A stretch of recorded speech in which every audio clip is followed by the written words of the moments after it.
The price of oil is in absolute freefall, and the Australian stock market's response. It went up to its best level since April. Because today, the market remembered that bad news for oil is great news for everyone who doesn't sell oil. Let's break it down. Here's the logic. Trump says the Strait of Hormuz reopens Friday, so oil came flooding back and crashed to a 3-month low.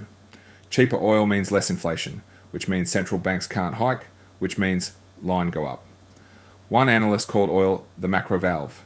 Today, somebody opened it. So here's the damage, or the gift. The ASX 200 closed up 0.5%, around 8,966, a fourth straight day of gains, and its best level since April. Brent crude down to about $78 US, a 3-month low, and down roughly 15% in 4 sessions. And the records came out. BHP hit an all-time high, its third in a row. Macquarie hit a 52-week high, and tech, which hates high rates, rallied to a 4-month high. Yesterday, they were crying about the RBA. Today, memory of a goldfish.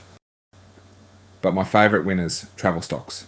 The government just lifted its do not travel warning for parts of the Middle East. So Flight Centre rose about 2.5%.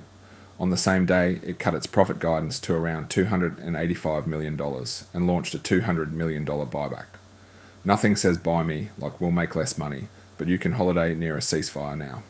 Now, who cried when oil tanked? The oil companies. Shocking, I know. Woodside sank with the crude, and spare a thought for Karoon Energy. Down about 30% in a single week, caught between a Gulf of Mexico production cut and the oil crash. That's not a stock chart, that's a water slide.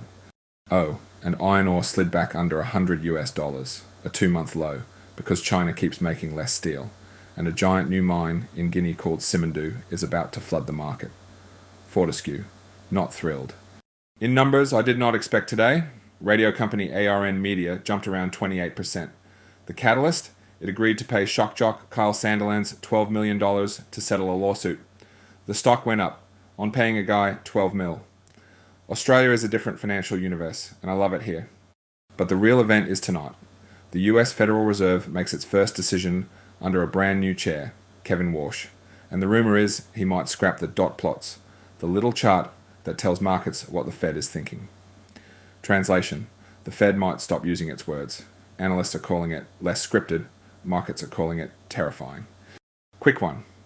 Kpmg Australia just got banned from bidding on new government work for 3 months, until the end of September, while the government investigates its governance, culture and ethics. The consultants need consulting. Beautiful. So today, oil cratered, stocks rose, you can fly to the Middle East again, and a radio stock soared on a $12 million payout. Friday is the peace deal signing. If that wobbles, this whole party reverses.